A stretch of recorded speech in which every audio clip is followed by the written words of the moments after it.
दिल्ली के constitution club में आपातकाल की 50वीं बरसी पर संपूर्ण क्रांति राष्ट्रीय मंच द्वारा संवाद संगोष्ठी आयोजित की गई। इसमें आपातकाल की त्रासदी को याद कर लोकतंत्र और संविधान की रक्षा का संकल्प लिया गया।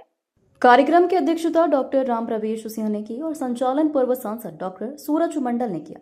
संगोष्ठी में पूर्व केंद्रीय मंत्री डॉक्टर सत्यनारायण जाटिया, भाजपा नेता विजय गोयल, डॉक्टर धर्मवीर शर्मा, अन्नाजी राजेदार समेत कई प्रमुख हस्तियां ने हिस्सा लिया। वक्ताओं ने 1975 के आपातकाल को लोकतंत्र का काला अध्याय बताया और लोकनायक जयप्रकाश नारायण के विचारों को नई पीढ़ी तक पहुंचाने पर जोर दिया। आज के विषय का चर्चा था कि हम लोग 50 वर्षों तक इस लोकतंत्र को बचाए और जब 25 जून 75 को आपातकाल लगाकर इंदिरा जी ने संविधान को ताक पर रखकर और लोकतंत्र का गला घोंटकर और हमारे स्वतंत्रता के जीने का अधिकार जो मौलिक अधिकार था उसको भी ख़त्म कर दिया था, तो हम लोग लड़े और 50 वर्षों तक अक्षुण रखे। लेकिन खतरा है।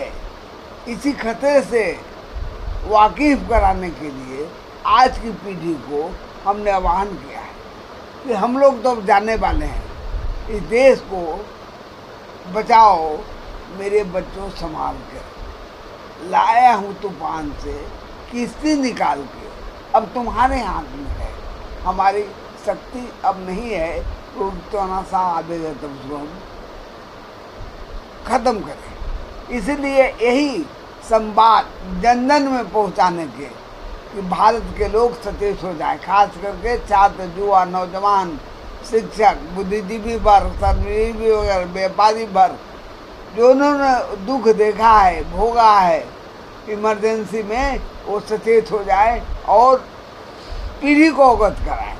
पहली बात। दूसरी बात, हमने माननीय नरेंद्र मोदी जी से कहा है कि आप कहते हैं कि मोदी की गारंटी एकदम गारंटी है, लेकिन जो उस आंदोलन के लोग थे, आपने कहा 2014 के राज्यसभा में प्रश्नोत्तर काल में कि उन्हें हम स्वतंत्रता सेनानी के संघर्ष का दर्जा और उसी पैटर्न पर सबको सारी सुविधा प्रदान करेंगे, लोकतंत्र सेनानी घोषित करेंगे। आज 11 वर्ष बच गए, आपके कहे हुए गारंटी का क्या हरस हुआ, हम उसको बताने के लिए आए।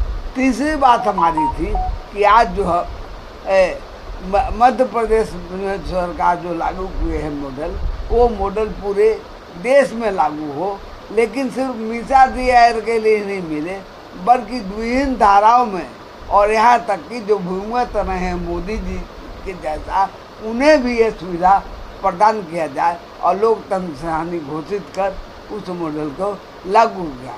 चौथी बात हमने कहा कि यहाँ पर लोक नायक जयप्रकाश नारायण के नाम पर दिल्ली में कोई इस तरह का संस्था खोला जाए कि कल उनकी जो संपूर्ण क्रांति है वो उसको आवाज़ बुलंद हो, उसमें पढ़ाई हो संपूर्ण क्रांति। हम लोग तो साल भर से कहते आ रहे हैं, इतना दिन से 50 साल से लोग ये जेपी के नाम को चला रहे हैं आंदोलन, लेकिन इन लोगों के कान में जू तक नहीं रेंग रहा, सब कुछ हम लोग बोल दें। इसका अब मजबूरन जो गैर राजनीतिक दल है, अब हम लोग को सोचना पड़ेगा कि जेपी के आंदोलनकारियों को अब किस तरह से आगे ले जाएंगे। जब तक जिसके हाथ में सत्ता होता है उसके पास हमको भिखारी बना देता है। इसलिए अब हम लोग मजबूर हो रहे हैं कि जेपी के सेनानियों को लेकर के राजनीतिक दल का गठन करेंगे और हम लोग सत्ता के भागीदार बनेंगे, और तब जाकर के हम लोग की मांग पूरी होगी। जिस तरह से आज सरकार में एक एमपी है तो एक मंत्री है, उनकी बात को सुनी जाती है। जेपी के लोग बीजेपी को, एंटी कांग्रेस को वोट देता रहा है, इसलिए उनको सोचता है घर का मुर्गी दाल बराबर। और जो है ना, एक बात जानते हैं, आप किसी हटिया बैल गाय बकरी वाला गए होंगे, उसके पीठ में देखिए जब बिक्री हो गया तो कैंची लगा देता है। तो कैंची लगाने का माने वो बिक गया। तो आज की सरकार हम लोगों को समझ लिया है कि हम लोग उसके बिके हुए हैं, वोटर हैं, इसलिए घर का बंदर जाइए घर का मुर्गी दाल बराबर नहीं, घर का मुर्गी दाल बराबर, घर का बंदर जाइए किधर। तो इसीलिए अब हम लोग को मजबूरी में पॉलिटिकल पार्टी बनाने पर सोचना पड़ेगा। इस पर हम लोग अब मंथन करेंगे और अध्यक्ष जी बोले कल हम लोग 11 आदमी का कमेटी बनाएंगे। क्या पॉलिटिकल अफेयर्स कमेटी बना करके, जैसे जयप्रकाश नारायण ने इंटरवेन किया था और शरद यादव जिताया था, उसी तरह से हम भी जनता के चॉइस में यानी जन उम्मीदवार खड़ा करें।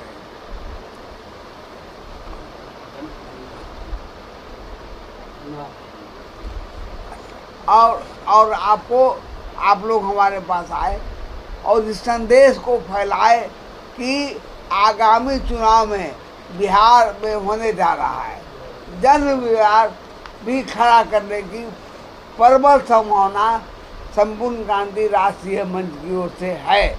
और उसके लिए एक संसदीय बोर्ड जिसके अध्यक्ष हमारे अनुभवी साथी, हमारे राष्ट्रीय संपूर्ण क्रांति मंच के कार्यवाहक संयोजक डॉक्टर सूरज मंडल पूर्व सांसद होंगे।